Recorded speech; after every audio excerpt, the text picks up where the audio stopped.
గురుగారు మరొక సందేహం చిత్తూరు నుండి జయరామచంద్ర గారు రాస్తున్నారు. నవరాత్రుల్లో అమ్మవార్లను వివిధ రూపాల్లో అలంకరిస్తారు, ఎందుకు తెలియచేయగలరంటూ కోరుతున్నారు. ఈ కాలంలో భిన్న భిన్న రాక్షసులు భిన్న భిన్న విధానాల్లో వచ్చారు. కాబట్టి వాళ్ళని చంపాలి అంటే వాళ్ళని చంపడానికి తగినటువంటి రూపాలనే ఆమె పొందాలి, లేకపోయేటట్లయితే వాళ్ళని సంహరించలేదు. మధుకైటభుల్ని మొదలుకొని ఆ మహాకాళి మధుకైటభుల్ని సంహరించింది. ఆ మధుకైటభులు వాళ్ళు వరం కోరుకున్నారు. ఆమె కారణమైంది మధుకైటభుల్ని విష్ణుమూర్తి సంహరించాడు. మధుసూదనుడని కైటభారి అని చెప్పి కీర్తి పొందిన ఆయన.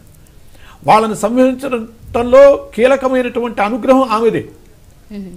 వాళ్ళు వరం కోరుకున్నారు, మేము చావాలి అంటే నీరు లేనటువంటి చోట మమ్మల్ని చంపాలి అని. విష్ణుమూర్తి అప్పుడు తన తొడలని విశాలం చేసి దాని మీద పెట్టి చంపాడు. అలా చంపటానికి ఆయనకు అవకాశం ఎలా చేకూరింది అంటే ఆ తల్లి యొక్క దయ. ఆమె వాళ్ళ యందు నీకేం వరం కావాలో కోరుకో అనేటట్లుగా అనిపించింది ఆమె.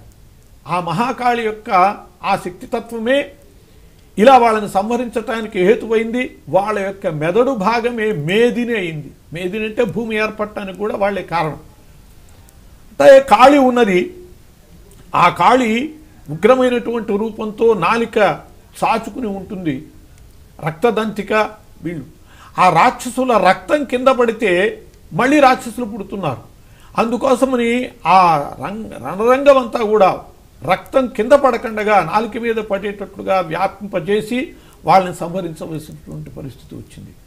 అట్లాగే భ్రామరి రూపంలో మరి వాడు 4 కాళ్ళ వాళ్లతో చంపకూడదు, 2 కాళ్ళ వాళ్ళు చంపకూడదు అని కోరుకున్నాక 6 కాళ్ళ భ్రమరాన్ని ఆమె ఆధారంగా చేసుకుని చంపింది. ఇట్లా భిన్న భిన్న రూపాలలో వచ్చి భిన్న భిన్న విధానాల్లో ఆ రాక్షసుల్ని సంహరింపవలసి వచ్చింది. కాబట్టి లోక సంరక్షణార్థం ఆమె శాకంభరైంది.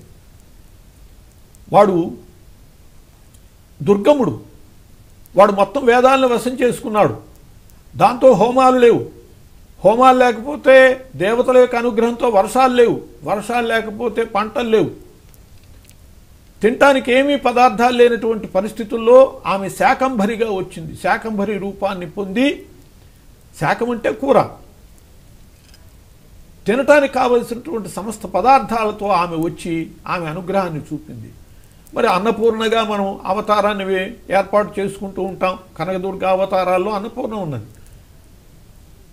అన్నపూర్ణే సదాపూర్ణే శంకర ప్రాణవల్లభే భిక్షాందేహి చ పార్వతి అని చెప్పి భిక్షను ప్రసాదించమని చెప్పి ఆ అన్నపూర్ణని ప్రార్థించి ఆమె యొక్క అనుగ్రహం వల్ల మనం అన్నం తినగలుగుతున్నాం. ఇట్లా ఒక్కొక్క శక్తిని ఆమె కలిగి ఉండి ఒక్కొక్క రూపంలో అవతరించింది. కాబట్టి ఆయా రూపాలను మనం ఆవాహన చేసుకుని మనం ఈ నవరాత్రుల్లో ఆమె యొక్క పూజ చేసుకుంటాం.